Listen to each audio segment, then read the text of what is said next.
At ito naman po para sa mga nagkakarelasyon o magkarelasyon, maging aral po ito sa inyo. Dahil medyo matagal-tagal na rin nag-viral ang post ng social media, subalit mainit pa rin pinag-uusapan yung post po ng isang dalaga na na-turn off siya sa kanyang groom-to-be. Ito ay nang kanya madiskubre na 299 pesos lamang ang engagement ring na in-order sa isang online shop. Ang detalye, alamin mula sa report ni Vin Pascua. Isang dalaga ang nabash pero may kumampi rin sa kanyang post.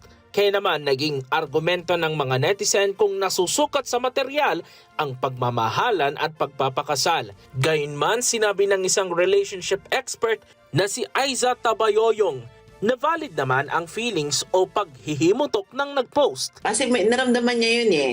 Pero intindihin natin saan nanggagaling yun. So lagi naman pag may nararamdaman tayo, mensahe yun from within. So hindi natin dapat yun sinasantabi. So ano yung gustong sabihin? Saan nanggagaling yung damdamin? I don't know. Hulaan ko medyo hurt. Yung feelings niya siguro ay hurt na after 8 years. Sinabi pa ng relationship guru, walang presyo ang pag-ibig at ang pinakamahalaga ay unawaan. Commonality ng values nung mag-partner yan.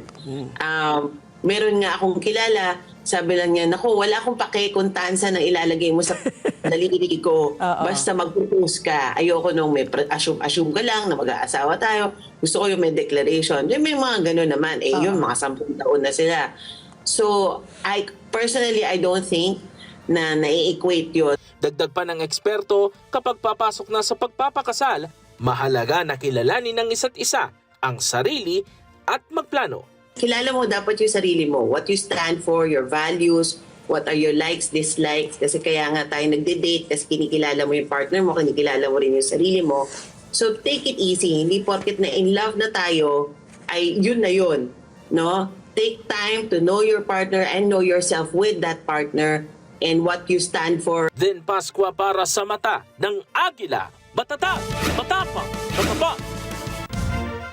Maraming salamat sa inyong pagsubaybay sa Mata ng Agila Primetime. Para malaman ang matatag, matapang at matapat na mga balita, ay i-follow lamang at mag-subscribe sa @Net25 TV.